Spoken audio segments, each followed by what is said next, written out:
Hello guys, जैसा मैंने promise किया था, here I am with the concept based revision series of CA final FR. Now अब इस सीरीज में हर दिन मैं आपको एक चैप्टर का पूरे कॉन्सेप्ट्स का रिवाइज कराऊंगा। जहां जहां एग्जांपल्स का रिक्वायरमेंट होगा वहां पर एग्जांपल भी लेके समझाऊंगा। सर क्वेश्चंस तो मैं हर chapter wise LDR question identify करके आपको दे दूंगा। सर ये जो क्लास का पीडीएफ है और जो एलडीआर क्वेश्चंस आप दोगे वो कहां दोगे? सो वो मैं दूंगा आपको अपने टेलीग्राम ग्रुप में, आपको मिल जाएगा। सर टेलीग्राम ग्रुप का लिंक डिस्क्रिप्शन बॉक्स में दिया हुआ है। सर ये कॉन्सेप्ट को रिवाइज करने के बाद, क्वेश्चन को सॉल्व करने के बाद अगर कोई क्वेरी रह जाता है तो वो क्वेरी कैसे करें? तो क्वेरी आप मेरे से पूछ सकते हो मेरे टेलीग्राम ग्रुप में। आई इंश्योर कि विद इन 24 आवर्स आपकी क्वेरी रिजॉल्व हो जाएगी। Okay, so why to wait, let's start the series. But हाँ, स्टार्ट करने के पहले वीडियो को लाइक कर देना, अगर चैनल पे नए हो तो सब्सक्राइब कर देना, दोस्तों के साथ शेयर भी कर देना ताकि उन्हें भी बेनिफिट मिले, और टेलीग्राम ग्रुप तो ज्वाइन कर लेना ताकि वहां पे आपको सारा पीडीएफ और नोट्स मिलते रहे। तो आ जाओ स्टार्ट करते हैं। तो इस शेड्यूल में हमारा सबसे पहला चैप्टर है end AS 16 property plant and equipment. अब मैंने क्या है कि इस चैप्टर में जितने भी टॉपिक्स हैं मैंने सबका पूरा एक ट्रैकर बना लिया है कि ये टॉपिक हमें पढ़ना है, कहां कहां हमें एग्जांपल लेना है। मैंने सब चीज ऑलरेडी बना लिया है आपके लिए। आ जाओ हम लोग एक एक करके सारे टॉपिक्स को रिवाइज कर लेते हैं। सबसे पहला टॉपिक है what is the meaning of property plant and equipment. तो समझो, तीन बातों को ध्यान में रखना है। Property plant and equipment are tangible assets, they are tangible assets. दूसरा, held for use for either of the three services, for either of the three services. क्या है वो तीन सर्विसेज? पहला, प्रोडक्शन और सप्लाई ऑफ गुड्स और services. Okay.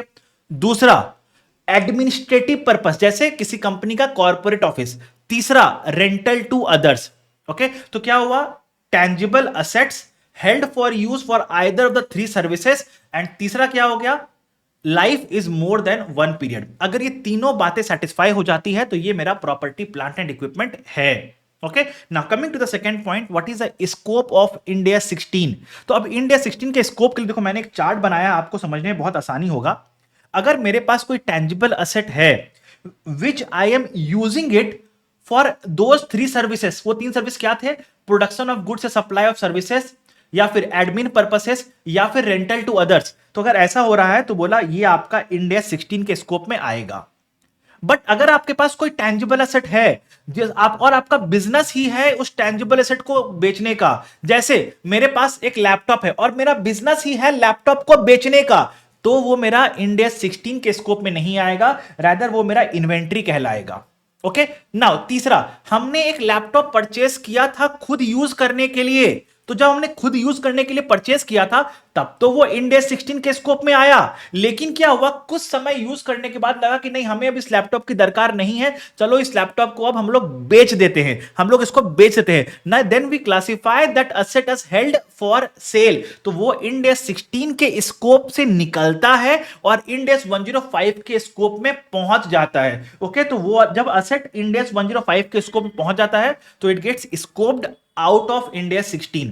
Now अगर आपके पास कोई एसेट है जो रेंटल पे दिया हुआ है, अगर आपके पास कोई एसेट है जो रेंटल पे दिया हुआ है, तो अब समझो यहां पे थोड़ा आपको ध्यान लगाना पड़ेगा। If it is a property held for rental to others, आपके पास कोई प्रॉपर्टी थी, आपने प्रॉपर्टी किसी और को रेंट पे दिया है, तो वो इंड एस 16 के स्कोप में नहीं आएगा, वो इंड एस 40 अपने स्कोप में ले जाता है। It is called as investment property, it is called as investment property. अगर प्रॉपर्टी को छोड़ के किसी और सामान को आपने रेंटल पे दिया है, जैसे लैपटॉप को दिया है, कोई मशीन को दिया है रेंटल पे, तो वो इंड एस 16 के स्कोप में आएगा। सर ये भेदभाव क्यों? क्योंकि इंड एस क्या बोलता है कि अगर आपने प्रॉपर्टी को रेंट पे दिया है और प्रॉपर्टी की वैल्यू बढ़ रही है, प्रॉपर्टी की वैल्यू बढ़ती है, तो आपने प्रॉपर्टी में इन्वेस्ट किया है, आपने प्रॉपर्टी में इन्वेस्ट किया है to earn the rental income, तो ये आपका इन्वेस्टमेंट प्रॉपर्टी है, प्रॉपर्टी प्लांट एंड इक्विपमेंट नहीं है। ओके, लेकिन जो आपका प्लांट एंड इक्विपमेंट जैसे लैपटॉप, मशीनरी, ये इसका वैल्यू अप्रिसिएट नहीं होता है, इसका वैल्यू डेप्रिसिएट होता है। ओके, तो ये आपके पीपीई के स्टैंडर्ड में ही कवर होंगे। आई believe it is clear now. तो चलो लैंड बिल्डिंग पे हल्का सा और रोशनी दे लेते हैं। अगर आपके पास कोई लैंड बिल्डिंग या कोई प्रॉपर्टी है आपके पास, if you have held that property for production or supply of goods or services, तो वो पीपी के स्कोप में ही आएगा। एडमिन पर्पस मतलब अपने कंपनी का कॉर्पोरेट ऑफिस बना रखा है आपने उसमें, या वेयर हाउस बना रखा है आपने उसमें, तो भी पीपी में ही आएगा। लेकिन अगर आपने उसको किसी और को रेंटल पे दे दिया है, या कैपिटल अप्रिसिएशन के लिए रखा है, तो वो आपका इंड एस 40 के स्कोप में चल जाएगा। ओके, या फिर अगर उस प्रॉपर्टी का यूज डिटरमाइंड ही नहीं है, आपको पता ही नहीं है कि आपको उस प्रॉपर्टी को क्या करना है, ओके, तो भी वो इंड एस 40 के ही स्कोप में जाएगा। Is that clear everyone?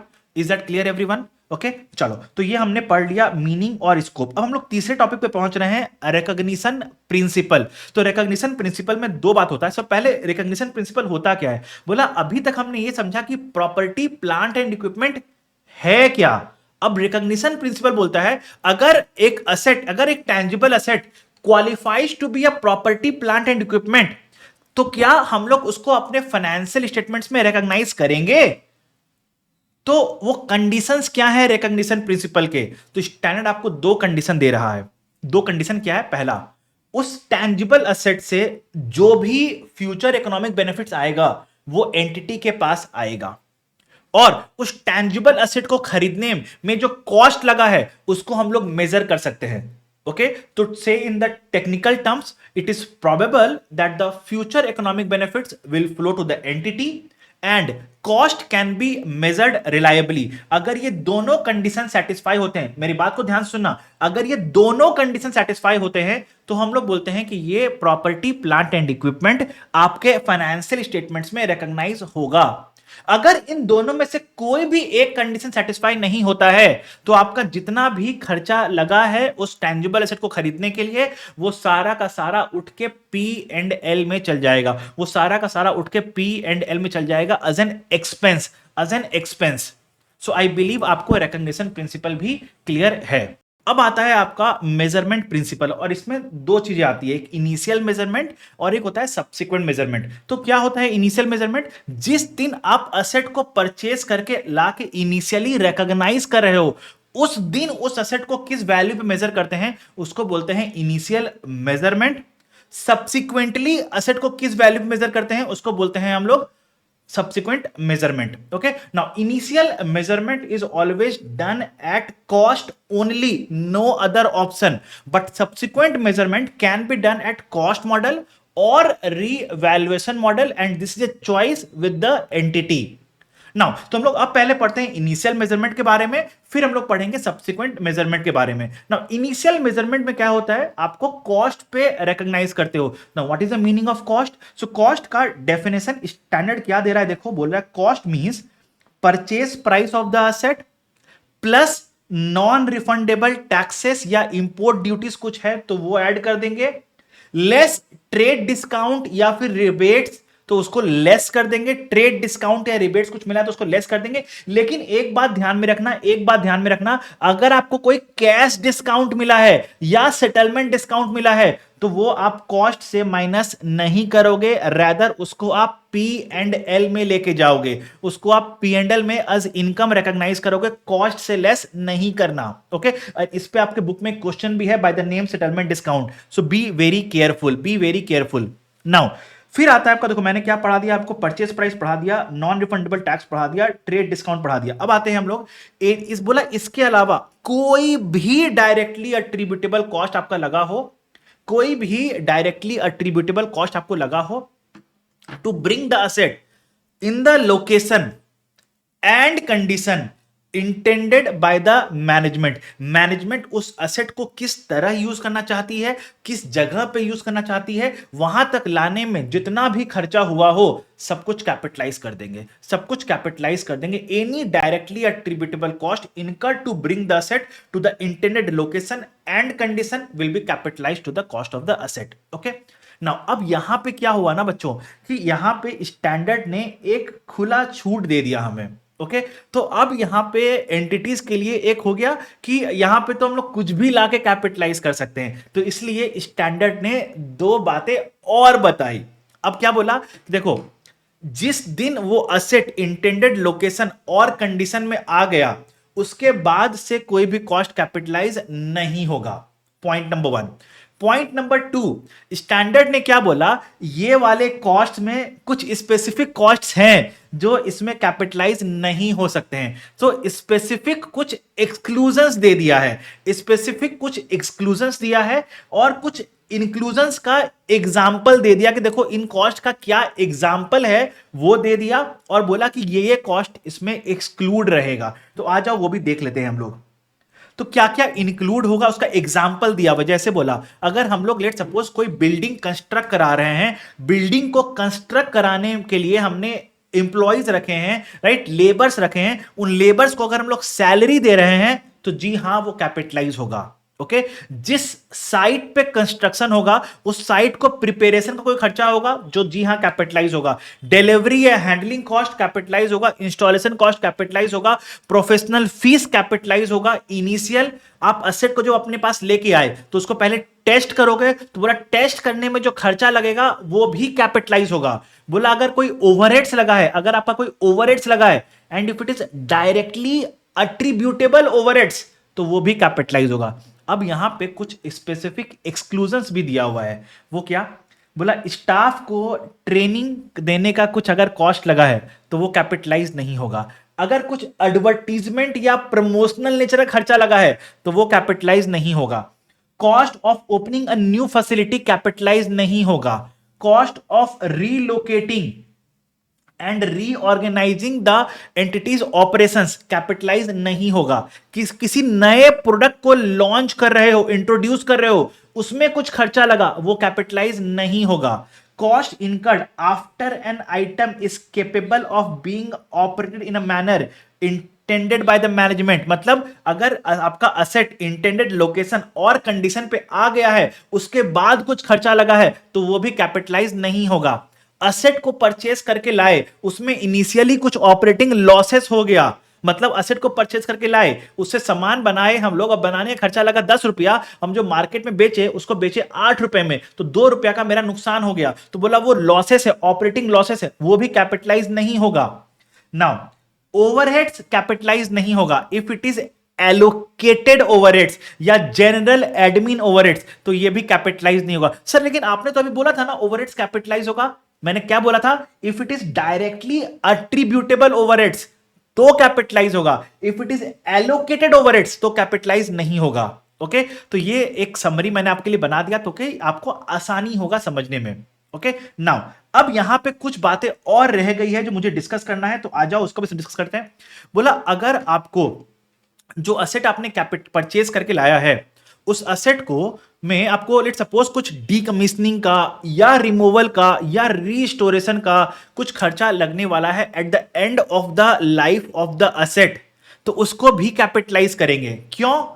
क्योंकि दीज डीकमीशनिंग और रिमूवल और restoration cost enable the main asset to generate economic benefits, to generate economic benefits, तो इसलिए हमें इन कॉस्ट को भी कैपिटलाइज करना पड़ेगा। लेकिन सर ये कॉस्ट तो अभी लगा ही नहीं है, ये कॉस्ट तो लाइफ के एंड में लगेगा, तो हम लोग इसको अभी कैपिटलाइज कैसे करें, तो हम लोग इसका प्रेजेंट वैल्यू निकालेंगे और कॉस्ट में ऐड करेंगे, हम लोग इसका प्रेजेंट वैल्यू निकालेंगे और कॉस्ट में ऐड करेंगे। डोंट वरी, इसका एक एग्जांपल लेके मैं आपको डिटेल में समझाऊंगा कि ये पूरा कैसे मूव होता है, ठीक है, on the initial measurement and on subsequent measurement, दोनों ही डेट पे कैसे ट्रीटमेंट होता है, मैं इसको पूरा डिटेल एग्जांपल के साथ समझाऊंगा। लेकिन जस्ट अभी के लिए इतना समझो कि अगर कोई डीकमीशनिंग, रिमूवल या रिस्टोरेशन का कॉस्ट लगता है हम लोग को, तो उसको हम लोग प्रेजेंट वैल्यू पे लाके कैपिटलाइज कर देते हैं कॉस्ट ऑफ द असेट में। ओके, नाउ तो ये भी हो गया आपका।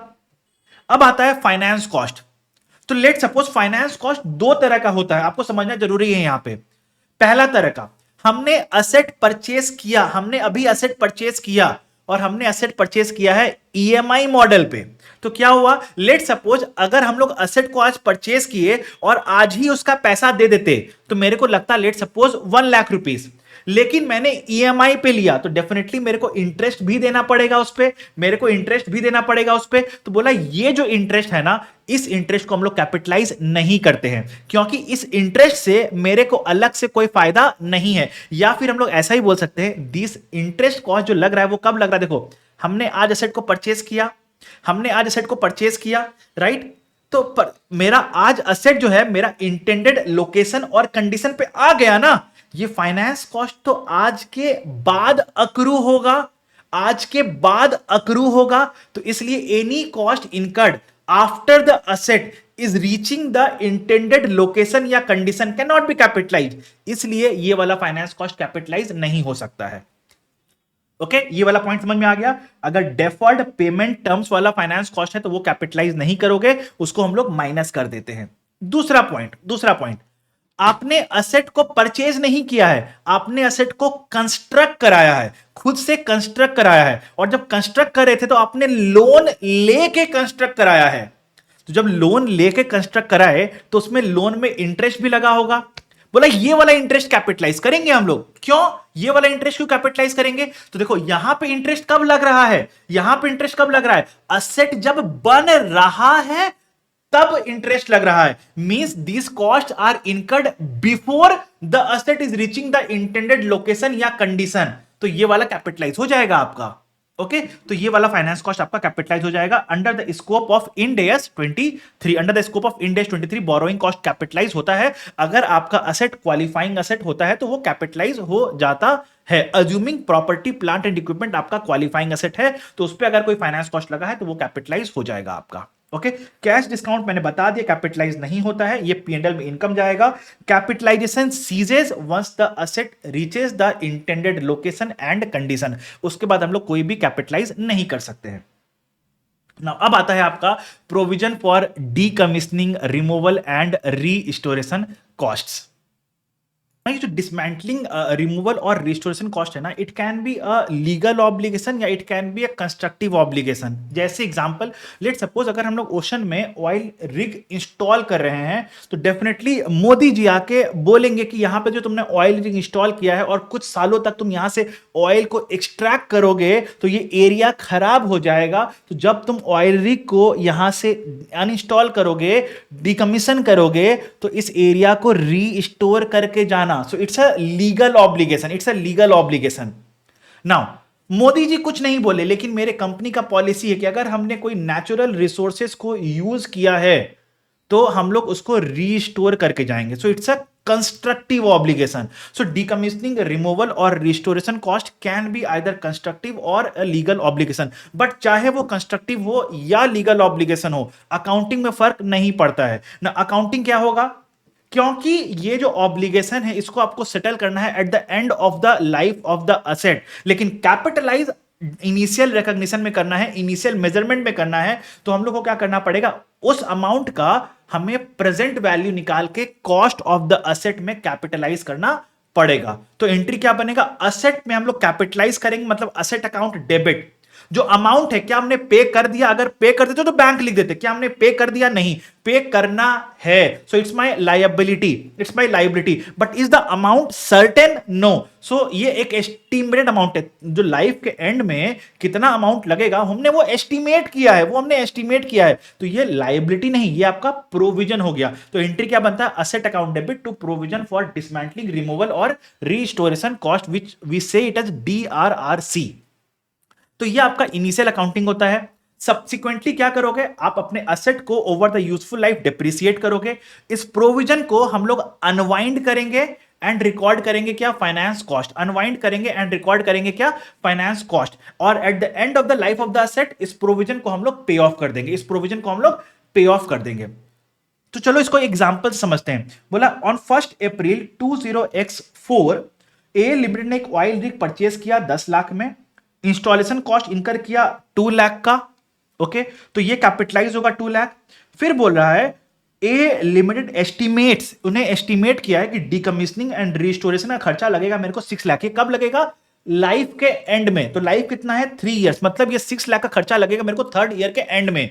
रेट ऑफ इंटरेस्ट क्या है, 10% पर एनम। इससे हम लोग क्या करेंगे, प्रेजेंट वैल्यू निकाल सकते हैं। तो आ जाओ, तो बोला आज हमने असेट परचेस किया 10 लाख में, 2 लाख का इंस्टॉलेशन का कॉस्ट लगा है, तो 10 + 2 12 हो गया। यहां पे 3rd ईयर के एंड में हमें डीकमिशनिंग का कॉस्ट लगेगा 6 लाख का, तो उसका प्रेजेंट वैल्यू निकालो, 10% के रेट ऑफ इंटरेस्ट है, वो आ गया 4.51। तो हमारा असेट कितना का बन गया, 10 + 2 + 4.51 इज इक्वल टू 16.51। इसका जनरल एंट्री क्या हो गया, असेट अकाउंट डेबिट 16.51, इसमें से 12 हमने पे कर दिया है तो 12, और जो 4.51 का अमाउंट था ये हमने पे नहीं किया है, राइट। तो ये 4.51 का अमाउंट हमने पे नहीं किया है, तो ये हो गया अपना प्रोविजन फॉर DRRC। अब सब्सिक्वेंटली क्या होगा, 16.51 को आप डिप्रिसिएट करोगे ओवर 3 इयर्स, नाउ इस 4.51 को आप अनवाइंड करोगे ओवर 3 इयर्स एंड हर साल फाइनेंस कॉस्ट रिकॉर्ड करोगे और थर्ड ईयर के एंड में आप इसको पे ऑफ कर दोगे। थर्ड ईयर के एंड में आप इसको पे ऑफ कर दोगे। तो ये होता है provision for decommissioning removal and restoration cost का अकाउंटिंग ट्रीटमेंट।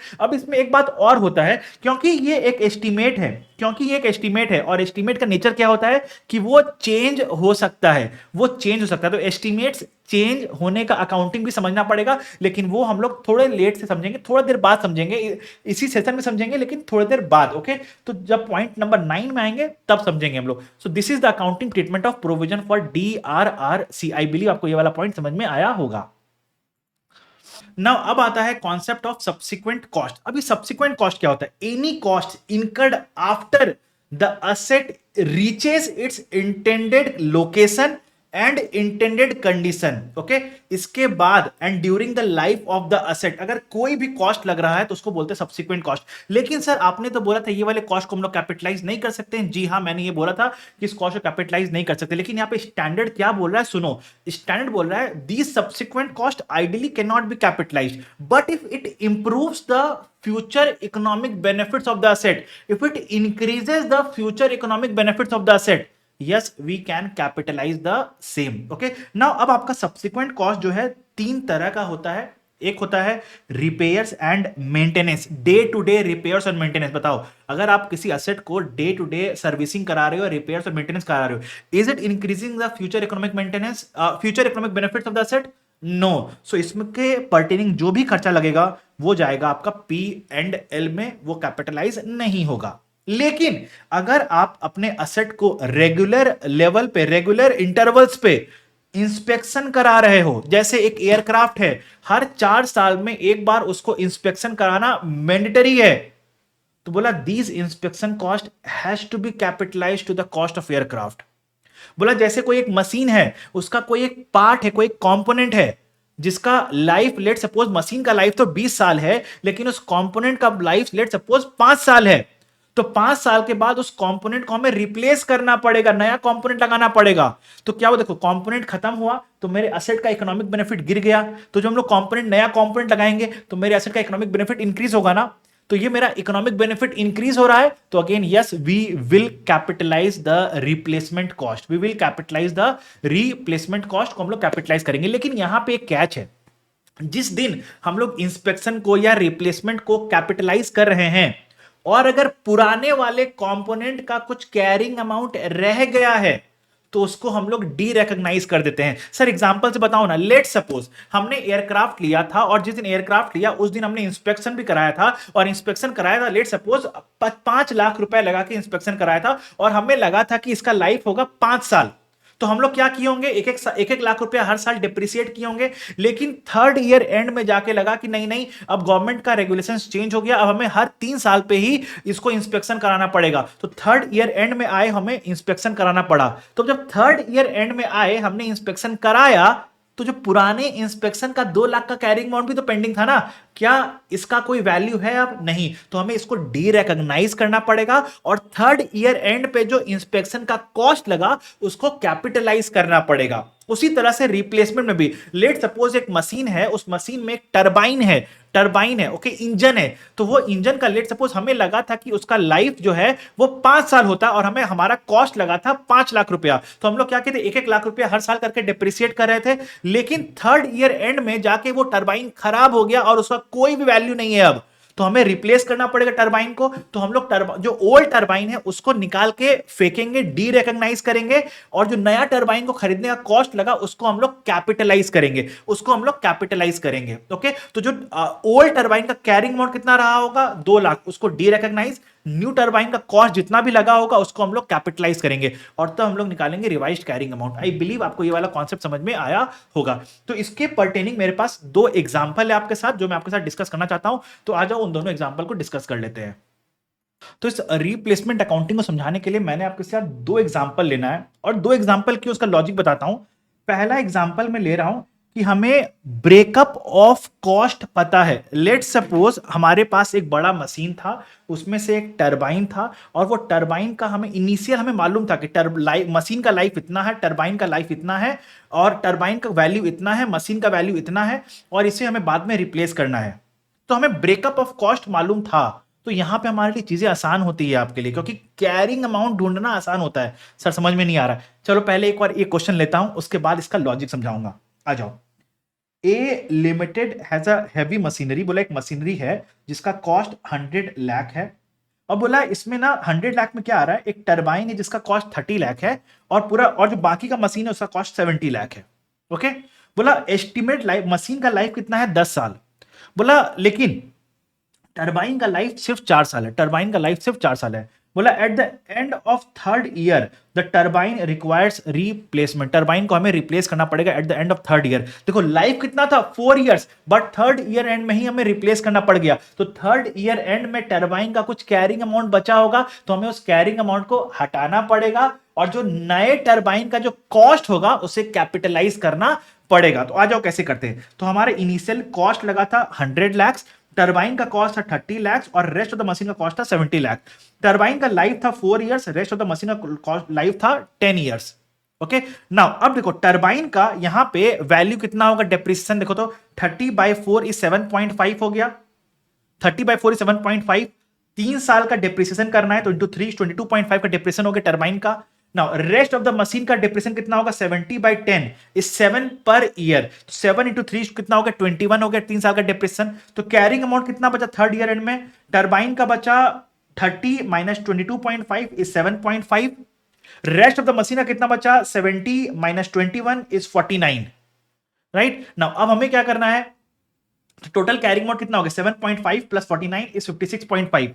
इसमें हमें ओल्ड टरबाइन के कैरिंग अमाउंट को हटाओ minus 7.5।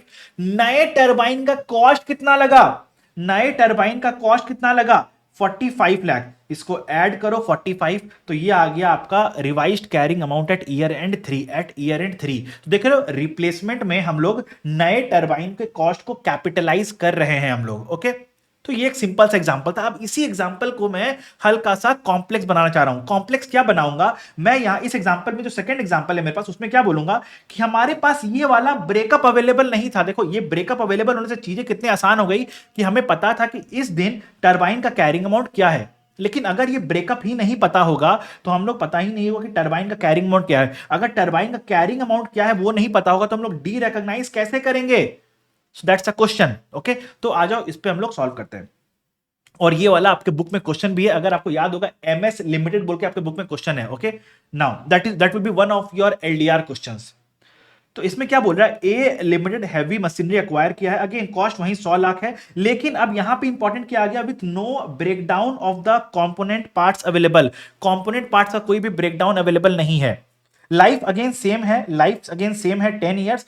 Eight the end of third year one of the major component the turbine requires replacement as further maintenance is uneconomical, the reminder of the machine is perfect. तो अब यहां पे क्या हो रहा है, हमें रिप्लेस तो करना है थर्ड ईयर एंड में, लेकिन हमें कैरिंग अमाउंट नहीं मालूम होगा। तो बोला हमने परचेस किया था 100 लाख में, लाइफ 10 साल था, तो डिप्रेशन पर ईयर कितना हो गया, 100/10 is 10 year, 10 lakh per annum.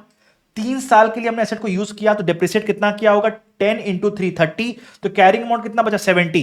अब हमें देखो यहां पे हमें ये तो मालूम है जो नया कंपोनेंट आएगा उसे कैपिटलाइज करना है, उसे कैपिटलाइज करना है, लेकिन पुराने कंपोनेंट को डी रिकॉग्नाइज भी तो करना पड़ेगा ना। वो कैसे करें, वो हमें मालूम है क्या, नहीं। तो स्टैंडर्ड क्या बोलता है, इन सच केसेस अज्यूम करो कि जो नए कंपोनेंट का पार्ट था ना, जो नए कंपोनेंट के पार्ट का जो कॉस्ट है वो ही कॉस्ट यहां पे भी लगा होगा, एडजस्टेड इन फॉर इन्फ्लेशन। बस जो डिफरेंस होगा कॉस्ट का वो इन्फ्लेशन का डिफरेंस होगा। तो हम लोग बोल रहे हैं हमारे डिस्काउंट रेट, इंटरेस्ट रेट है 5%। तो इस 45 लाख का यहां पे 5% के हिसाब से प्रेजेंट वैल्यू निकालो फॉर 3 इयर्स, कितना आएगा 38.9। तो हम लोग को ये बोल रहे हैं कि यहां पे इस मशीन का टरबाइन का कॉस्ट 38.9 रहा होगा।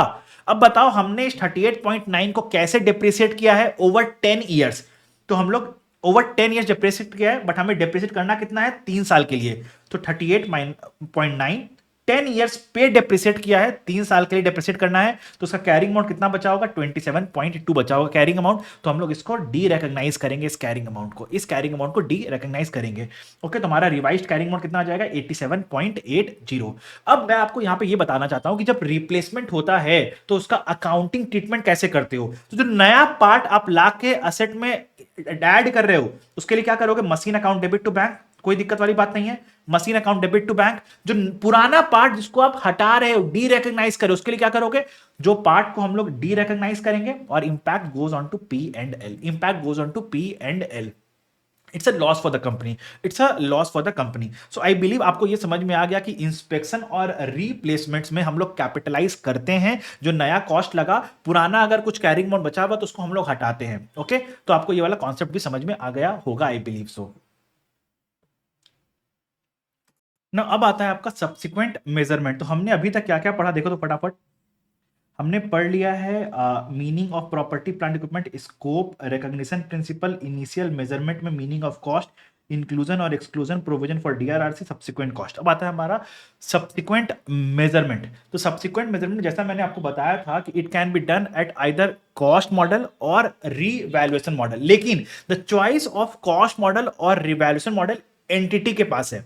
अब यहां पे एक और पॉइंट आपको ध्यान देना होगा, एंटिटी किस असेट पे कॉस्ट मॉडल लगाती है और रिवैल्यूएशन मॉडल लगाती है, आपको ये बस समझना पड़ेगा कि अगर एंटिटी किसी असेट पे कॉस्ट मॉडल लगाया है तो वो असेट जिस क्लास ऑफ असेट्स में है वो सारे असेट्स पे कॉस्ट मॉडल लगेगा। मतलब बेसिकली इसका कहने का मतलब ये है कि the choice of cost model और revaluation model is as per the class of assets and not individual assets. Okay sir, class of assets का मतलब क्या होता है, assets of the similar nature and similar purpose are grouped in a class of assets। Okay, तो इसको बोलते हैं हम लोग क्लास। सर एग्जांपल दो ना, जैसे all furnitures are grouped in a similar class of asset, all plant and equipment are grouped in a class of asset, okay, all office equipments are grouped in a class of assets। so ये होता है class of assets। जैसे अगर आपके पास let's suppose building है, तो अब building हो सकता है, ऑफिस का बिल्डिंग एक क्लास ऑफ असेट है एंड आपका फैक्ट्री का बिल्डिंग एक क्लास ऑफ असेट है। दोनों का बिल्डिंग नेचर सेम है लेकिन पर्पस डिफरेंट है। तो ऑफिस बिल्डिंग एक अलग क्लास ऑफ असेट बन गया, फैक्ट्री बिल्डिंग आपका एक अलग क्लास ऑफ असेट बन गया। ओके, तो ये आपको थोड़ा ध्यान देके क्लास ऑफ असेट देखना पड़ेगा और ये देखना पड़ेगा कि जो कॉस्ट मॉडल है या रिवैल्यूएशन मॉडल है that is decided on the basis of class of assets and not individual assets. चलो और आगे चलते हैं इस पे हम लोग।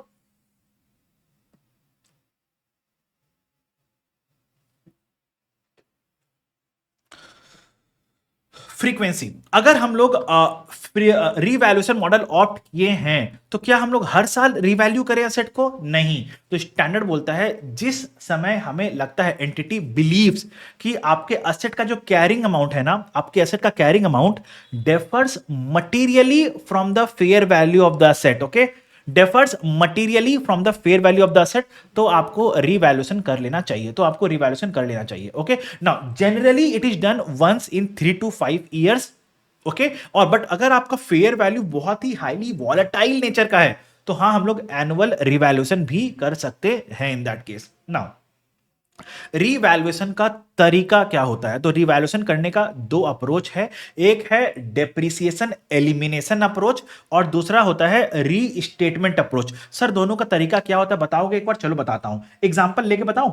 ओके, तो देखो लेट सपोज हमारे असेट का कॉस्ट है 100, ओके, और हमारे असेट का एक्यूमुलेटेड डेप्रिसिएशन है लेट सपोज 55, तो हमारा असेट का कैरिंग अमाउंट कितना बन गया 45।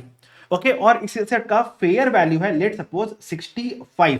तो अब हम लोग इसमें कैसे करेंगे depreciation, using depreciation elimination approach and depreciation restatement approach. कैसे होगा समझो, अगर हम लोग फॉलो कर रहे हैं डेप्रिसिएशन एलिमिनेशन अप्रोच तो हम लोग क्या करेंगे, सबसे पहले इस एक्यूमुलेटेड डेप्रिसिएशन को पूरा एलिमिनेट कर देंगे, एक्यूमुलेटेड डेप्रिसिएशन को पूरा एलिमिनेट कर देंगे and adjust with the cost of the asset. तो कैसे होगा, तो यहां पे आपका 55 था ना, तो इस 55 को एडजस्ट किया हमने।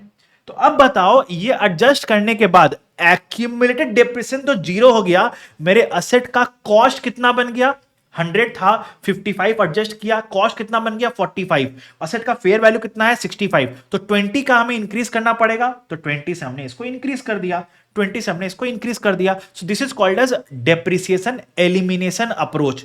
अब दूसरा अप्रोच क्या है, री स्टेटमेंट अप्रोच। तो उसमें कैसे करते हैं हम लोग, तो उसमें हम लोग बोलते हैं मेरे असेट का कैरिंग अमाउंट है 45 और इसको हमें लेके जाना है कहां तक 65 तक। So what is the percentage increase, ये बताओ ना, what is the percentage increase 65 by 45, it is 144.44%। 65 is 144.44% of 45। So अब सिमिलरली आप कॉस्ट को और एक्डेप को भी बढ़ाओ, तो ये कितना हो गया 144.44, ये कितना हो गया 55 into 144.44 divide by 100 comes to 79.44, right. तो ये आ गया 65, ऑटोमेटिकली ये 65 आ गया। लेकिन अब इसमें बताओ, ये करने के लिए आपको अपने कॉस्ट को कितना से बढ़ाना पड़ा, 44.44 से, आपको अपने एक्डेप को कितना से बढ़ाना पड़ा, 79.44 माइनस 55 इज 24.44। तो एंट्री क्या बनेगा, आप अपने असेट के कॉस्ट को इंक्रीज करोगे, आप एक्डेप को इंक्रीज करोगे, तो जो डिफरेंस आएगा वो कहां चल जाएगा, रिवैल्यूएशन रिजर्व या अदर कॉम्प्रिहेंसिव इनकम में चल जाएगा 20। तो देखो अल्टीमेटली नेट इंपैक्ट तो सेम ही होने का है, अल्टीमेटली नेट इंपैक्ट तो सेम ही होने का है, चाहे आप ये मेथड लो चाहे वो मेथड लो, it just the way of presenting, it just the way of doing the passing the journal entries, ultimate net impact same आएगा। Okay, is it clear everyone. So depreciation elimination approach में पहले हम लोग एक्डेप को adjust करते हैं cost के साथ, फिर कॉस्ट को इंक्रीज करते हैं according to the fair value. But restatement approach में हम लोग जो कैरिंग अमाउंट होता है देखते हैं what is the increase of the carrying amount to reach the fair value. अब जितना परसेंटेज से ये इंक्रीज हो रहा है उतना परसेंटेज से हम लोग कॉस्ट और एक्डेप दोनों को इंक्रीज करते हैं, जो डिफरेंस होता है वो अल्टीमेटली आपका रिवैल्यूएशन गेन या लॉस आ जाएगा। Is that clear everyone. Restatement ये रिवैल्यूएशन का अप्रोचेस क्लियर है, I believe so. Okay, now चलो हम लोग चलते हैं अपने नेक्स्ट टॉपिक में। हमने देखो अभी पढ़ा कि अगर एंटिटी रिवैल्यूएशन करता है तो कब करेगा, कैसे करेगा, अप्रोच क्या होगा। अब तीसरा हम लोग पढ़ेंगे, अगर हम लोग रिवैल्यूएशन करते हैं तो जो रिवैल्यूएशन और गेन का लॉस होता है, रिवैल्यूएशन का गेन या रिवैल्यूएशन का लॉस, तो उसका ट्रीटमेंट क्या होगा। ओके, चलो आगे पढ़ते हैं। तो रिवैल्यूएशन गेन लॉस के लिए स्टैंडर्ड बोल रहा है कि देखो अगर फर्स्ट टाइम आपने रिवैल्यूएशन किया है और आपको गेन आया है तो उस गेन को आप अदर कॉम्प्रिहेंसिव इनकम में रिकॉर्ड करोगे, और अगर आपने फर्स्ट टाइम रिवैल्यूएशन किया है और आपको नुकसान आ गया तो उसको आप P&L में रिकॉर्ड करोगे। सर लेकिन रिवैल्यूएशन लॉस को तो हम लोग रिवैल्यूएशन रिजर्व से एडजस्ट करते हैं ना। बट बच्चों एक बात आपको यहां पे समझना पड़ेगा, the treatment of revaluation gain या loss is to be dealt asset by asset, individual asset basis पे। ओके, ये बात समझो। तो अगर हमने फर्स्ट टाइम रिवैल्यूएशन किया है और रिवैल्यूएशन का लॉस आ गया तो उस असेट के लिए कोई रिवैल्यूएशन रिजर्व है क्या, नहीं है। तो रिवैल्यूएशन रिजर्व से एडजस्ट कर सकते हैं क्या, नहीं कर सकते हैं। इसीलिए ये वाला रिवैल्यूएशन लॉस P&L में ही जाता है जब आप फर्स्ट टाइम रिवैल्यू करते हो तो। Okay, now let us talk about subsequent revaluation. हमने फर्स्ट टाइम रिवैल्यू किया, हमारा गेन आया, तो हमने रिवैल्यूएशन उसको अदर कॉम्प्रिहेंसिव इनकम में रिकॉर्ड किया। ओके, अदर कॉम्प्रिहेंसिव इनकम में रिकॉर्ड किया और उसको एक्यूमुलेट करते हैं रिवैल्यूएशन रिजर्व में। तो एक बात समझो, यहां पे एक बहुत ही सिंपल सा बात समझना आपको जरूरी है। देखो फॉर द पीरियड रिवैल्यूएशन का गेन और लॉस अदर कॉम्प्रिहेंसिव इनकम में जाता है, लेकिन ये जो रिवैल्यूएशन का गेन लॉस जो अदर कॉम्प्रिहेंसिव इनकम में गया, ये बैलेंस शीट में एक्यूमुलेट होता है by the name revaluation reserve, by the name revaluation reserve. Okay,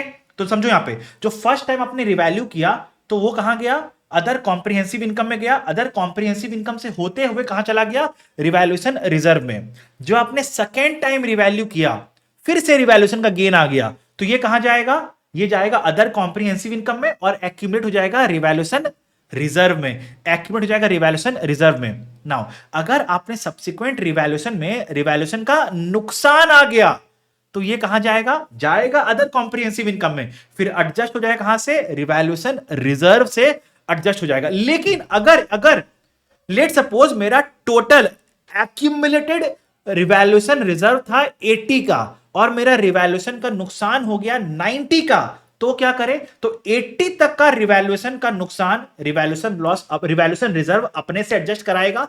जो 10 का एक्सेस आ गया वो पी एंड एल में चल जाएगा। देखो मैंने यहां पे वही लिखा है, adjust the revaluation loss from OCI to the extent credit balance is existing in the revaluation reserve any excess to P and L. Okay, तो इसका हम लोग एग्जांपल से भी समझते हैं। देखो हमने फर्स्ट टाइम रिवैल्यूएशन किया, आया हमारा रिवैल्यूएशन का गेन 80, तो ये कहां जाएगा? अदर कॉम्प्रिहेंसिव इनकम में जाएगा और फिर एक्यूमुलेट हो जाएगा रिवैल्यूएशन रिजर्व में।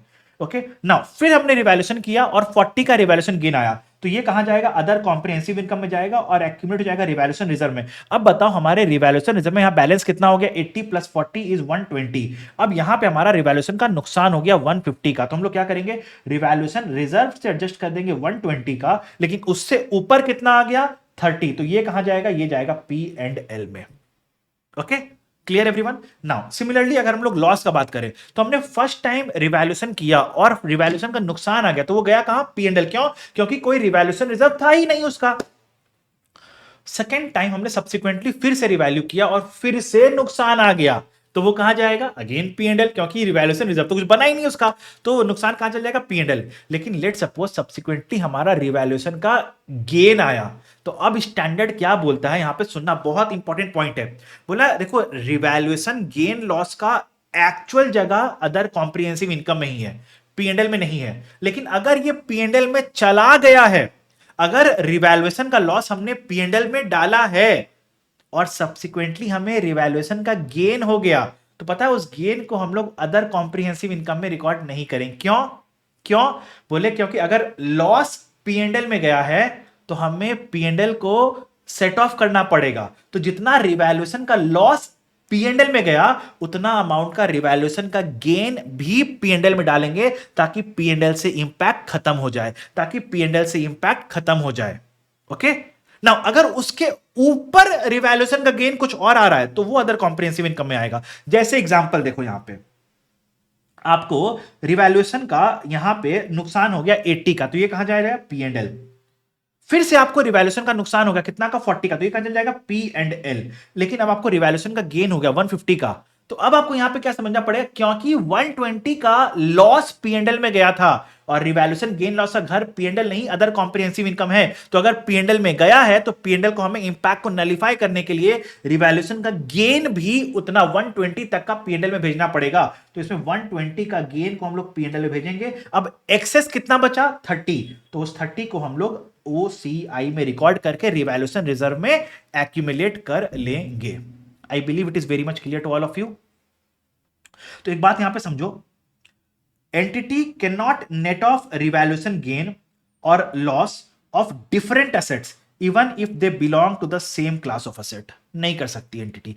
रिवैल्यूएशन गेन और लॉस का treatment is for individual asset and not a group of assets. Okay, now revaluation gain जो होता है उसको हम लोग रिकॉग्नाइज तो करते हैं अदर कॉम्प्रिहेंसिव इनकम में, लेकिन ये बैलेंस शीट में एक्यूमुलेट होता है by the name revaluation reserve,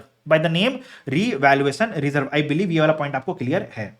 okay, तो चलो एक और एग्जांपल देखते हैं। लेट सपोज हमारा सेम ईयर में असेट ए में रिवैल्यूएशन गेन आया 80 और असेट बी में रिवैल्यूएशन का लॉस आया 60, तो क्या करें इसको? तो रिवैल्यूएशन का गेन चल जाएगा अदर कॉम्प्रिहेंसिव इनकम में, एडजस्ट होकर रिवैल्यूएशन रिजर्व चल जाएगा, लेकिन रिवैल्यूएशन का लॉस आया 60, ये चल जाएगा पी एंड एल। ये क्योंकि दो डिफरेंट असेट्स है। ओके, नाउ अगर यहां पे आपका असेट ए में रिवैल्यूएशन गेन आया 80 का, तो ये कहां चल जाएगा? अदर कॉम्प्रिहेंसिव इनकम में होते हुए चल जाएगा रिवैल्यूएशन रिजर्व में। ओके, नाउ अब आपका सब्सिक्वेंट ईयर्स में रिवैल्यूएशन का लॉस आया 60, तो क्या इस 60 को हम लोग इससे एडजस्ट कर सकते? नहीं। क्यों? क्योंकि ये दो डिफरेंट असेट्स हैं। I believe it is very much clear to all of you. Okay, so ये होता है ट्रीटमेंट ऑफ रिवैल्यूएशन गेन और लॉस। आपको यहां पे कुछ बातों को ध्यान में रखना पड़ेगा। प्राइमरीली रिवैल्यूएशन गेन लॉस का घर कौन है? Revaluation other comprehensive income. लेकिन अगर हमने फर्स्ट टाइम, अगर हमने फर्स्ट टाइम रिवैल्यू किया है और हमारा रिवैल्यूएशन का नुकसान आ गया तो वो कहां जाएगा, पी एंड एल। दूसरा पॉइंट आपको ये ध्यान रखना पड़ेगा, रिवैल्यूएशन गेन और लॉस जो होता है उसका ट्रीटमेंट असेट बाय असेट होता है, ग्रुप ऑफ असेट्स में इसका ट्रीटमेंट नहीं होता है। एक असेट का रिवैल्यूएशन गेन को हम लोग और दूसरे असेट का रिवैल्यूएशन लॉस, इसको हम लोग सेट ऑफ नहीं कर सकते हैं, इसको हम लोग नॉक ऑफ नहीं कर सकते हैं, ओके, इसको हम लोग एडजस्ट नहीं कर सकते हैं ना। दूसरा बात आपको और समझना होगा कि revaluation gain for the period हम लोग अदर कॉम्प्रिहेंसिव इनकम में रिकॉर्ड करते हैं और इसको एक्यूमुलेट करते हैं इन रिवैल्यूएशन रिजर्व, बैलेंस शीट में रिवैल्यूएशन रिजर्व में ये एडजस्ट होता है, ओके। चलो अब हम लोग आगे पढ़ते हैं इसको। अब आपको एक बात और समझना होगा, चलो उसको मैं आपको चार्ट के थ्रू समझाता हूं।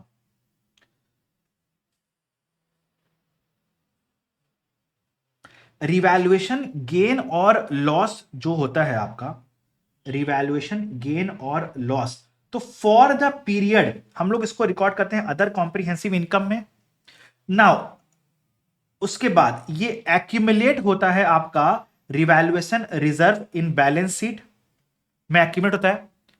उसके बाद क्या so this revaluation reserve has to be transferred to retained earnings, has to be transferred to retained earnings, okay. So इसका अल्टीमेट घर क्या है, रिटेन्ड अर्निंग्स में जाएगा ये वाला। लेकिन comes the question when, so standard उसके लिए आपको ऑप्शन देता है, ओके। सो रिवैल्यूएशन रिजर्व जो है ये आपका रिटेन्ड अर्निंग्स में जाएगा। दो टाइमिंग है इसका, ऑप्शन है आपके पास। ऑप्शन नंबर 1, जो भी रिवैल्यूएशन रिजर्व है उसको हम लोग रिटेन्ड अर्निंग्स में ट्रांसफर करेंगे ऑन डी रिकॉग्निशन या डिस्पोजल ऑफ प्रॉपर्टी प्लांट या इक्विपमेंट, ओके। डिस्पोजल के टाइम पे या जब हम लोग प्रॉपर्टी प्लांट एंड इक्विपमेंट को डी रिकॉग्नाइज कर रहे हैं, उस दिन जितना भी वैल्यू होगा उस असेट के पर्टेनिंग रिवैल्यूएशन रिजर्व में वो उठ के रिटेन अर्निंग्स में चल जाएगा। ये तो बाय डिफॉल्ट है, इसमें लिख दो ये बाय डिफॉल्ट है। अगर क्वेश्चन कुछ नहीं बोलता है तो हम लोग ये वाला ही बात मानेंगे। लेकिन अगर क्वेश्चन स्पेसिफिकली बोल दे ऑप्शन नंबर 2 यूज करने के लिए, अगर क्वेश्चन स्पेसिफिकली बोले ऑप्शन नंबर 2 यूज करने के लिए, तो हम लोग ऑप्शन नंबर 2 यूज करेंगे। और ऑप्शन नंबर 2 में क्या बोलता है, जितना भी रिवैल्यूएशन रिजर्व में बैलेंस है उसको हम लोग हर साल over the remaining life of the asset हम लोग रिटेन अर्निंग्स में हर साल ट्रांसफर करते जाएंगे by amount of excess depreciation. Sir इसका मतलब क्या हुआ, लेट सपोज हमारे रिवैल्यूएशन करने के पहले असेट का डेप्रिसिएशन आ रहा था 90 पर ईयर, रिवैल्यूएशन किया, अपवर्ड रिवैल्यूएशन किया तो असेट की वैल्यू बढ़ी तो डेप्रिसिएशन भी बढ़ेगा, तो डेप्रिसिएशन बढ़ के हो गया 120 पर ईयर। तो बताओ what is the excess depreciation due to revaluation, 30। तो बोला हर साल हम लोग को 30 अमाउंट ऑफ रिवैल्यूएशन रिजर्व को रिटेन अर्निंग्स में ट्रांसफर करना पड़ेगा। लेकिन ये वाला काम हमें तभी करना है अगर क्वेश्चन स्पेसिफिकली बोले। जैसे अगर आपके बुक में एक क्वेश्चन है हेवन लिमिटेड, उसमें क्वेश्चन स्पेसिफिकली बोल रहा है that entity has a policy of annual transfer of revaluation reserve to retained earnings. अगर क्वेश्चन स्पेसिफिकली बोलता है तो हाँ हमें ये ऑप्शन नंबर 2 यूज करना पड़ेगा। अब इसी कॉन्सेप्ट को समझाने के लिए मेरे पास एक एग्जांपल है जिसमें मैं आपको दोनों ऑप्शन समझाऊंगा। चलो आ जाओ, एग्जांपल नंबर 8। अब इसमें क्या बोल रहा है, ए लिमिटेड ने एक मशीन परचेज किया है, कितना में 9 लाख में परचेज किया मशीन, लाइफ 10 साल था, तो डिप्रेशन पर ईयर कितना हो गया बताओ, तो 90,000 हो गया, ओके। नाउ बोला ईयर एंड 2 में आ गए, ईयर एंड 2 में आए हम लोग, ओके, इसको 900 कर दो, चलो हाँ, ईयर एंड 2 में आया, तो बताओ कैरिंग अमाउंट कितना होगा, 90 इंटू 2 का डिप्रेशन लगाए 180 का, तो 900 माइनस 180 इज इक्वल टू 720 का कैरिंग अमाउंट हो गया। बोला यहां पे हमारा फेयर वैल्यू कितना है 960, तो रिवैल्यूएशन का गेन कितना हो गया 240, 960 माइनस 720 इज 240, तो ये 240 का रिवैल्यूएशन गेन कहां जाएगा, अदर कॉम्प्रिहेंसिव इनकम में जाएगा, और वहां से वो बैलेंस शीट में एक्यूमुलेट कहां होगा, रिवैल्यूएशन रिजर्व में। तो हमारा revised carrying amount after revaluation कितना हो गया 960, रिमेनिंग लाइफ कितना हो गया, 10 साल का लाइफ था, 2 साल बीत गया तो लाइफ 8 इयर्स हो गया। So what is the depression per year now, 960 by 8 is equals to 120 का डेप्रेशन पर ईयर आपका आ गया। नाउ अब मुझे ये बताओ what is the excess depreciation due to revaluation, पहले था 90 अब हो गया 120, व्हाट इज एक्सेस डेप्रिसिएशन, 30 का है एक्सेस डेप्रिसिएशन। चलो आगे बढ़ते हैं। अब बोल रहा है ईयर एंड 5 में आ जाओ, 3 साल बाद ईयर एंड 5 में हमारा कैरिंग अमाउंट कितना हो गया, देखो ना 960 का कैरिंग अमाउंट था, 120 पर ईयर का डेप्रेशन लगाया, तो 120 इंटू 3 कितना हो गया 360, सो 960 माइनस 360 इज इक्वल टू 600। बोला यहां पे फेयर वैल्यू है 400, तो हमारा रिवैल्यूएशन का लॉस आ गया 200। अब बताओ इस 200 का ट्रीटमेंट क्या होगा। अब समझो, अगर क्वेश्चन कुछ नहीं बोल रहा है, अगर क्वेश्चन साइलेंट है, तो इस 200 का पूरा हम लोग रिवैल्यूएशन रिजर्व से एडजस्ट कर देंगे।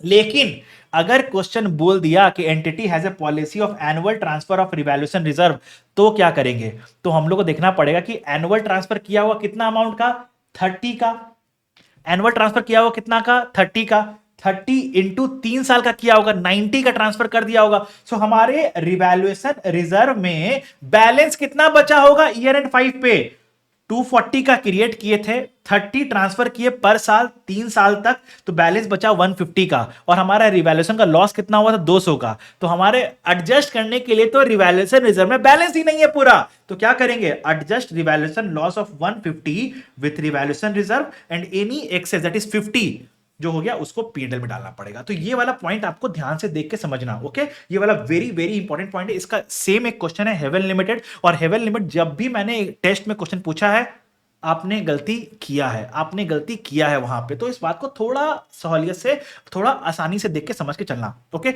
इसी बात पे मैं बता देता हूं, अगर देखो आप लोग का अगर कॉन्सेप्ट क्लियर है, अगर आपको लग रहा है कि आपका कॉन्सेप्ट क्लियर है और इस वीडियो से और कॉन्सेप्ट में क्लैरिटी आ जा रही है, तो मैं वीकली मॉक टेस्ट भी लाया हूं आपके लिए। तो आप उस वीकली मॉक टेस्ट बैच में एनरोल कर सकते हो, जहां पे मैं 10 मॉक टेस्ट लूंगा, 5 will be block wise mock test और 5 फुल फ्लेजेड मॉक टेस्ट होगा, और ये मॉक टेस्ट हर वीकेंड पे होने वाला है। तो संडे सुबह मैं आपको क्वेश्चन पेपर भेजूंगा, और संडे दोपहर 1 बजे मैं उस पेपर को पूरा डिटेल में आपके साथ डिस्कस करूंगा, और आपको बहुत सारी ऐसी गलतियां पता चलने वाली है जो आपको लगा भी नहीं था कि आप गलती कर सकते हो, ओके। तो इससे आपको पूरा आपका प्रैक्टिस बहुत अच्छा हो जाएगा।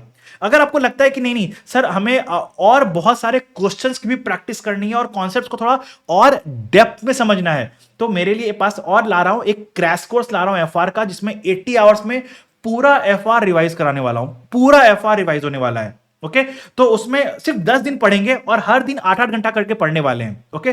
तो उसमें पूरा एफआर रिवाइज हो जाएगा along with the practice of question, along with full fledged mock test also, सब कुछ उसमें आ जाएगा, ओके। तो दोनों ही बैच का लिंक डिस्क्रिप्शन बॉक्स में दिया हुआ है, जाके अगर कोई जो भी बैच आपको लग रहा है आपके लिए बेस्ट सूटेड है, उसमें एनरोल करो and see you in the class for that also, okay. चलो इसी बात पे आगे बढ़ते हैं, हम लोग आगे अपने कॉन्सेप्ट्स को रिवाइज कर लेते हैं अच्छे से। तो ये हमारा हो गया treatment of revaluation reserve, I believe आपको क्लियर हो गया होगा। आगे रिवाइज करते हैं। सो अब हमारा नेक्स्ट टॉपिक है changes in estimates of decommissioning liabilities. आपको याद है क्या, इनिशियली हमने पढ़ा था कि डीकमिशनिंग लायबिलिटीज होता है provision for decommissioning cost, decommissioning removal और रिस्टोरेशन कॉस्ट का इनिशियल अकाउंटिंग कैसे होता है, सब्सिक्वेंटली कैसे हम लोग प्रोविजन को अनवाइंड करते हैं, असेट को डेप्रिसिएट करते हैं, और एंड ऑफ द लाइफ में उसको हम लोग पेमेंट करके सेटल कर देते हैं।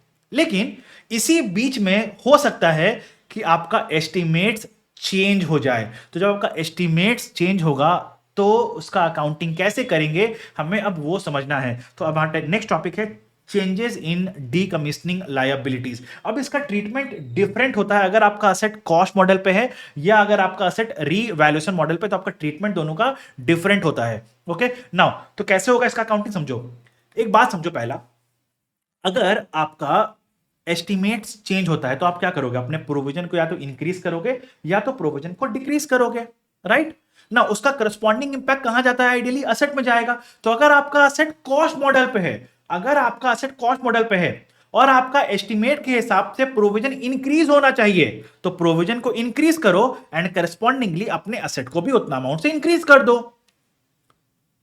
It's a change of estimates and has to be accounted for prospectively. अगर आपको लगता है कि आपका प्रोविजन डिक्रीज हो रहा है, तो उतने अमाउंट से असेट को भी डिक्रीज कर दो, उतने अमाउंट से असेट को भी डिक्रीज कर दो। हाँ, लेकिन जब असेट को डिक्रीज कर रहे हो तो ये देखना कि ऐसा ना हो कि असेट नेगेटिव में चल जाए। असेट नेगेटिव में नहीं, असेट रिड्यूस होकर जीरो आ सकता है, नेगेटिव नहीं हो सकता है, ओके। नेगेटिव नहीं हो सकता है, ओके। तो ये बात बहुत ध्यान में रखना। Reduce from the cost of the asset if it exceeds the carrying amount. जो रिड्यूस हो रहा है वो कैरिंग अमाउंट से भी ज्यादा रिड्यूस हो रहा है, तो in that case recognise the excess in PNL, उसको पीएनएल में रिकॉग्नाइज कर लेना, ओके। तो देखो कॉस्ट मॉडल में तो कोई दिक्कत होता ही नहीं है बच्चों को, दिक्कत सारा होता है रीवैल्यूएशन मॉडल में। तो आ जाओ इसका ना मैं लॉजिक समझा देता हूं। रिवैल्यूएशन मॉडल में क्या बोलता है, आपका अगर आपका एस्टिमेट के हिसाब से प्रोविजन इंक्रीज हो रहा है या डिक्रीज हो रहा है, तो बोला असेट की वैल्यू को तो टच तुम करना ही नहीं। क्यों? क्योंकि समझो ना बच्चों, असेट तो ऑलरेडी फेयर वैल्यू पे है। आप अगर किसी असेट को फेयर वैल्यू से ऊपर लेके जाओगे तो इंड एस 36 आएगा, वापस से डिक्रीज कर देगा इंपेयरमेंट लगा के, तो आपका पीएनएल में इंपैक्ट चला गया, राइट। अगर आप असेट को फेयर वैल्यू से नीचे लेके जाओगे तो इंड एस 16 फिर से आएगा, उसको रिवैल्यू अपवर्ड कर देगा। सो आप अपने फेयर वैल्यू को चेंज नहीं कर सकते हो। तो बेसिकली बोला, अगर आपका असेट रिवैल्यूएशन मॉडल पे है तो आप अपने प्रोविजन को इंक्रीज डिक्रीज करो, उसमें कोई दिक्कत नहीं है, लेकिन असेट को टच नहीं करना है, असेट को टच नहीं करना है। तो ये एडजस्टमेंट कहां से होगा? रिवैल्यूएशन रिजर्व से होगा। ये एडजस्टमेंट कहां से होगा? रिवैल्यूएशन रिजर्व से होगा। सर अगर रिवैल्यूएशन रिजर्व में बैलेंस ही नहीं हुआ तो पीएनएल से होगा, तो पीएनएल से होगा, लेकिन असेट की वैल्यू को टच नहीं करना है, असेट की वैल्यू को टच नहीं करना है। ओके तो अगर आपका लेट सपोज प्रोविजन इंक्रीज हो रहा है तो इंक्रीज करो प्रोविजन को इंक्रीज करो, but corresponding impact revaluation reserve में जाएगा। ओके अगर आपका प्रोविजन डिक्रीज हो रहा है तो उसका इंपैक्ट रिवैल्यूएशन रिजर्व में जाएगा, करस्पॉन्डिंग इंपैक्ट। बहुत सिंपल है। इसके लिए आपके बुक में 3 क्वेश्चन है और तीनों ही बहुत ही बेहतरीन क्वेश्चन है, बट उनमें से एक क्वेश्चन में निकाल के मैंने आपके लिए दिया है एलडीआर में। आपको वो क्वेश्चन सॉल्व करोगे तो बहुत अच्छे से कॉन्सेप्ट की पूरी क्लैरिटी मिल जाएगी। फिर भी अगर कोई क्वेरीज होता है तो मैं हूं ना, क्वेरीज के लिए मैं हूं। सो टेलीग्राम पे अपने क्वेरीज को डालो अच्छे से डिटेल में, एंड मैं हूं आपके साथ क्वेरी का सॉल्यूशन करने के लिए। ओके अब आते हैं डेप्रिसिएशन। देखो डेप्रिसिएशन में तो कुछ है ही नहीं यार। डेप्रिसिएशन स्टार्ट कब होता है? When the asset is ready for use या अवेलेबल फॉर यूज होता है, तो हम लोग अपना डेप्रिसिएशन को स्टार्ट करते हैं। डेप्रिसिएशन सीज कब होता है? When the asset is either derecognised या फिर asset is classified as held for sale, Ind AS 105 में चला गया हो, तो हम लोग डेप्रिसिएशन को सीज करते हैं। डेप्रिसिएशन होता क्या है? It's a systematic allocation of depreciable amount. Sir ये डेप्रिसिएबल अमाउंट क्या चीज है? Depreciable amount means cost of the asset minus residual value is called as the depreciable amount over the useful life of the asset. एक बात ध्यान रखना, useful life और economic life अलग अलग होता है। हमारे लिए क्या मायने रखता है? Useful life. क्वेश्चन आपको कभी कभी गुमराह करने के लिए इकोनॉमिक लाइफ भी क्वेश्चन में देगा। क्या हमें उसे कंसीडर करना है? नहीं, उसे उसी तरह से इग्नोर कर दो जैसे आपको इग्नोर किया गया है। ओके सो आप उसको कैसे करोगे? उसको यूजफुल लाइफ पे लेना, इकोनॉमिक लाइफ को टाटा बाय बाय बोल देना।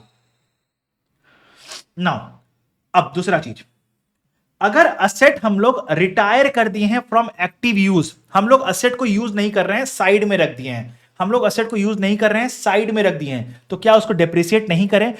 असेट को डेप्रिसिएट करना पड़ेगा, चाहे हम लोग उस असेट को यूज कर रहे हैं या यूज नहीं कर रहे हैं, doesn't matter, doesn't matter. Asset अगर असेट है आपके पास तो उसको यूजफुल लाइफ में डेप्रिसिएट करना पड़ेगा पड़ेगा पड़ेगा पड़ेगा। ओके नाउ अब आता है कंपोनेंट अकाउंटिंग। कंपोनेंट अकाउंटिंग क्या होता है? बोला अगर कोई असेट है, अगर कोई मशीन है, आप बताना, इसको रिलेट करना आप। अगर कोई मशीन है, ओके, उसमें एक कंपोनेंट है टरबाइन, ओके, जिसका लाइफ डिफरेंट है from the life of the main asset. Turbine का लाइफ 4 इयर्स और ओवरऑल मशीन का लाइफ 10 इयर्स। तो बोला इन दैट केस हम लोग टरबाइन को सेपरेटली डेप्रिसिएट करते हैं, और इस process of depreciating the turbine separately is called as component accounting. तो क्या हमने कंपोनेंट अकाउंटिंग पढ़ लिया? क्या हमने कंपोनेंट अकाउंटिंग पढ़ लिया? जी हां बच्चों, जी हां। अब आते हैं कैपिटलाइजेशन ऑफ बोरोइंग कॉस्ट। तो ये देखो, ये वाला कोई कॉन्सेप्ट हमारे इंड एस 16 में तो नहीं है, ये इंड एस 23 का कॉन्सेप्ट है, बट हमारे इंड एस 16 के क्वेश्चंस में, जैसे क्वेश्चंस लाइक सन लिमिटेड, गुड टाइम लिमिटेड, संस्कार लिमिटेड, ये सारे क्वेश्चंस हैं आपके बुक में। ओके तो नाउ फ्लाईविंग लिमिटेड, ये सारे क्वेश्चन में आपको एक चीज ध्यान में रखना पड़ेगा। If PPE is a qualifying asset, if property, plant and equipment is a qualifying asset, तो और हमने उसके लिए बोरोइंग्स किया है, लोन लिया है, तो उस लोन पे जो बोरोइंग कॉस्ट लगा है उसको हम लोग को कैपिटलाइज करना पड़ेगा। Point number 1। Point number 2, land is not a qualifying asset. Point number 2, land is not a qualifying asset. Okay now because land is already in its intended use, right, land is not a qualifying asset. तीसरा point जहां पे आप गलती करते हो exam में, let suppose हमने 1 अप्रैल को लैंड खरीदा और 1 अप्रैल को ही लोन भी ले लिया, लेकिन हमने कंस्ट्रक्शन 1 मई से स्टार्ट कराया, तो बताओ बोरोइंग कॉस्ट का कैपिटलाइजेशन कब से स्टार्ट होगा, 1 अप्रैल से या 1 मई से? तो चलो इंड एस 23 बोरोइंग कॉस्ट पे चलते हैं। बोरोइंग कॉस्ट के स्टैंडर्ड में क्या बोलता है, हम लोग capitalisation of borrowing cost commence कब से करते हैं, जब से ये 3 कंडीशन लगते हैं। 3 कंडीशन क्या है? पहला, एक्सपेंडिचर लगना स्टार्ट हो गया है, बोरोइंग कॉस्ट लगना स्टार्ट हो गया है, और कंस्ट्रक्शन का एक्टिविटीज स्टार्ट हो गया है। तो चलो इस क्वेश्चन में अप्लाई करते हैं हम लोग ये वाला लॉजिक। 1 अप्रैल को हमने लैंड खरीदा, मतलब एक्सपेंडिचर लगना स्टार्ट हो गया। ओके, 1 अप्रैल को हमने लोन भी ले लिया, तो हमारा बोरोइंग कॉस्ट लगना भी स्टार्ट हो गया। लेकिन कंस्ट्रक्शन कब से स्टार्ट हुआ? 1 मई से। तो कैपिटलाइजेशन कब से स्टार्ट होगा? 1 मई से। 1 मई से। ओके, नाउ अब दूसरा बात आपको यहां पे और भी ध्यान में रखना पड़ेगा। अगर आपने जो लोन लिया है वो स्पेसिफिक बोरोइंग है और आपका कोई फंड्स टेम्पररीली आपने कहीं इन्वेस्ट कर दिया है, उससे आपको कुछ इन्वेस्टमेंट इनकम आया है, तो उस इन्वेस्टमेंट इनकम को भी हम लोग रिड्यूस करते हैं। उस इन्वेस्टमेंट इनकम को भी हम लोग रिड्यूस करते हैं। So be very careful from that perspective as well. Okay, so ये हो गया कैपिटलाइजेशन ऑफ बोरोइंग कॉस्ट। अब आते हैं D recognition of property plant and equipment. तो हम लोग पीपी को डी रिकॉग्नाइज कब करते हैं? जब हम लोग पीपी को या तो डिस्पोज ऑफ कर दिए हो या फिर असेट से कोई भी फ्यूचर इकोनॉमिक बेनिफिट्स नहीं मिलने वाला है, तो हम लोग पीपी को डी रिकॉग्नाइज करते हैं। जब हम लोग पीपी को डी रिकॉग्नाइज करते हैं तो क्या करते हैं? कैरिंग अमाउंट को डी रिकॉग्नाइज करते हैं, सेल प्रोसीड्स को रिकॉग्नाइज करते हैं। ओके, सेल प्रोसीड्स को रिकॉग्नाइज कहां करेंगे? बैंक में। कैरिंग अमाउंट को डी रिकॉग्नाइज करेंगे, और जो डिफरेंशियल होता है उसको बोलते हैं गेन और loss on sale of PP, वो आपके पीएनएल में नेट आइटम पीएनएल में जाता है। ये गलती कभी मत कर देना कि sale proceeds on sale of PP को रेवेन्यू बोल दिए, नहीं, वो गलती मत करना। नेट अमाउंट को हम लोग अदर इनकम में रिकॉर्ड करते हैं अज गेन और loss on sale of property plant and equipment. Okay, जब हम लोग पीपी को डी रिकॉग्नाइज कर रहे हैं जी, किसी पीपी को डी रिकॉग्नाइज कर रहे हैं, उसके पर्टेनिंग अगर कोई भी रिवैल्यूएशन रिजर्व बचा हुआ है, चाहे हमने ऑप्शन नंबर 1 लिया, चाहे हमने ऑप्शन नंबर 2 लिया, अगर उस पीपी के पर्टेनिंग अगर कोई रिवैल्यूएशन रिजर्व बचा हुआ है तो उसको उठा के रिटेन अर्निंग में फेंक दो, उसको उठा के रिटेन अर्निंग में फेंक दो। ओके, अब आता है मोड्स ऑफ एक्विजिशन। देखो हमने एक जेनेरिक पीपी का इनिशियल रिकॉग्निशन से लेकर डी रिकॉग्निशन तक पूरा पढ़ा दिया कि इनिशियली रिकॉग्नाइज कैसे होता है, मेजर कैसे होता है, इनिशियल मेजरमेंट क्या होगा, सब्सिक्वेंट मेजरमेंट क्या होगा, कॉस्ट है, रिवैल्यूएशन मॉडल है, रिवैल्यूएशन मॉडल है तो रिवैल्यूएशन गेन उसका क्या ट्रीटमेंट होगा, रिवैल्यूएशन रिजर्व का क्या ट्रीटमेंट होता है, रिवैल्यूएशन अप्रोच क्या होता है, हम लोग उसको डेप्रिसिएट कैसे करते हैं, हम लोग उसको डी रिकॉग्नाइज कैसे करते हैं, अगर एस्टिमेट्स कुछ चेंज हो रहा है तो उसका अकाउंटिंग कैसे करते हैं, हमने सब कुछ आपको एक बार पढ़ा दिया।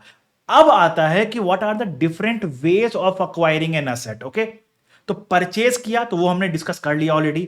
अगर हम लोग परचेज नहीं करके किसी एसेट को कंस्ट्रक्ट करा रहे हैं तो क्या करेंगे? तो मैं बोलूंगा हमने जो अभी तक पढ़ा सेम प्रिंसिपल्स यहां पे भी अप्लाई होता है। लेकिन एक बात ध्यान में रखना, if there is any abnormal loss of material या लेबर या overheads, abnormal loss of material, labour या ओवरहेड्स, तो उसको हम लोग कैपिटलाइज नहीं करते हैं, उसको हम लोग एक्सपेंस ऑफ टू पीएनएल करते हैं। Sir what is the meaning of abnormal loss? Abnormal loss मतलब which can be avoided, which can be avoided. Sir example दो, जैसे लेट सपोज मैं एक बिल्डिंग कंस्ट्रक्ट करा रहा हूं, बिल्डिंग के लिए मैंने सीमेंट परचेज किया।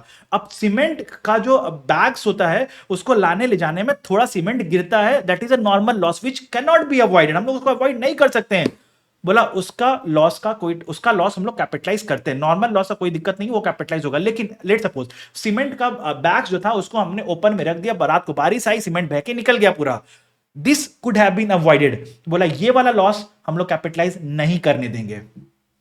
ओके, नाउ तो ये हो गया सेल्फ कंस्ट्रक्टेड असेट का।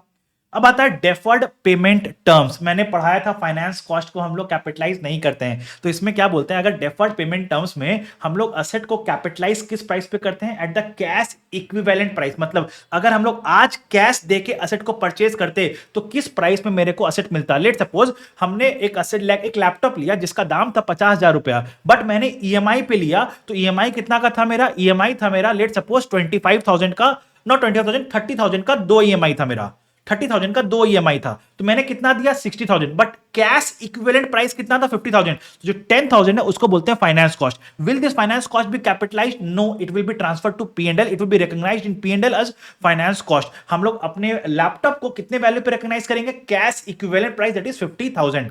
अगर कैश इक्विवेलेंट प्राइस अवेलेबल ना हो तो क्या करेंगे? जितना भी हमारा इंस्टॉलमेंट्स है उसका प्रेजेंट वैल्यू निकालेंगे on the date of purchase, उसका प्रेजेंट वैल्यू निकालेंगे on the date of purchase, और इस प्राइस पे कैपिटलाइज करेंगे, इस प्राइस पे कैपिटलाइज करेंगे। जो फर्दर फाइनेंस कॉस्ट होता है, जो फर्दर फाइनेंस कॉस्ट होता है उसको हम लोग P&L में रिकॉर्ड करेंगे subsequently as finance cost. Clear? Now PPE acquired in exchange, a very important topic. PPE acquired in exchange का मतलब क्या होता है? असेट देके असेट लेना, असेट देके असेट लेना। तो अब यहां पे स्टैंडर्ड बोल रहा है अगर कमर्शियल सब्सटेंस एग्जिस्ट करता है तो अकाउंटिंग डिफरेंट होगा, अगर कमर्शियल सब्सटेंस एग्जिस्ट नहीं करता है तो अकाउंटिंग डिफरेंट होगा। सर कमर्शियल सब्सटेंस का मतलब क्या होता है? तो अगर मैं इसको सिंपल लैंग्वेज बताऊं, कमर्शियल सब्सटेंस मतलब exchange of similar assets. Warehouse देके वेयरहाउस लिया, कमर्शियल सब्सटेंस नहीं है।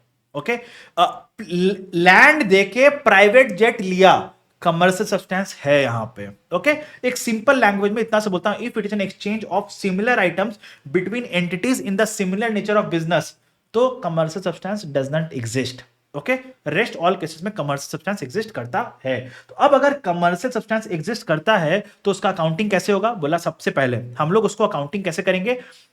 देखो अकाउंटिंग कैसे होता है, हम लोग कोई भी एसेट लेते हैं तो उसको हम लोग किस पे रिकॉर्ड करते हैं? कॉस्ट। कॉस्ट मतलब हमने क्या दिया, हमने क्या दिया। तो बोला एसेट जो हमने लिया उसके लिए हमने जो दिया, एसेट दिया ना, तो उस एसेट का फेयर वैल्यू कितना है, तो that is the first preference, fair value of asset given up.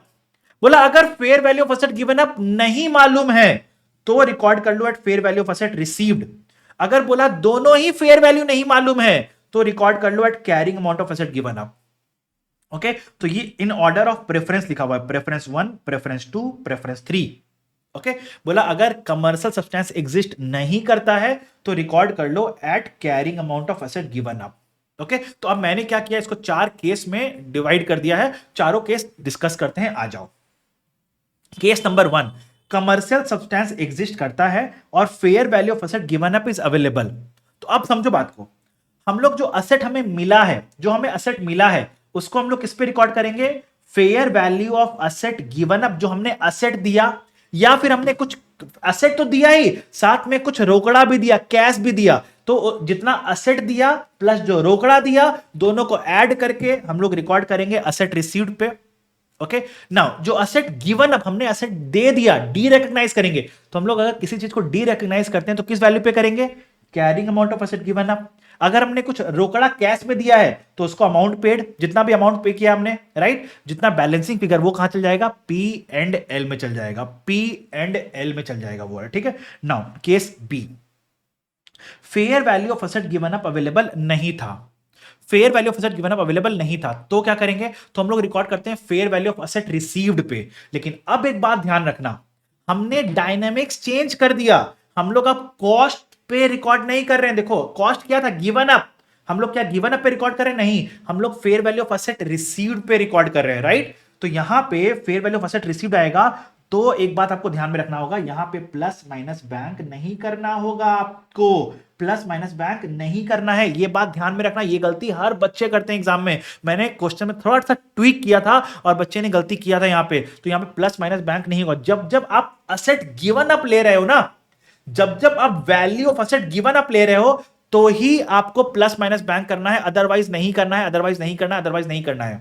Okay, now फिर हम लोग असेट जो दिए हैं उसको डी रिकॉग्नाइज तो कैरिंग अमाउंट पे ही करेंगे एनीवेज। अगर कुछ बैंक दिए हैं तो अमाउंट पे यहां पे लिख दो, जितना डिफरेंशियल होगा वो balancing figure P and L में चल जाएगा।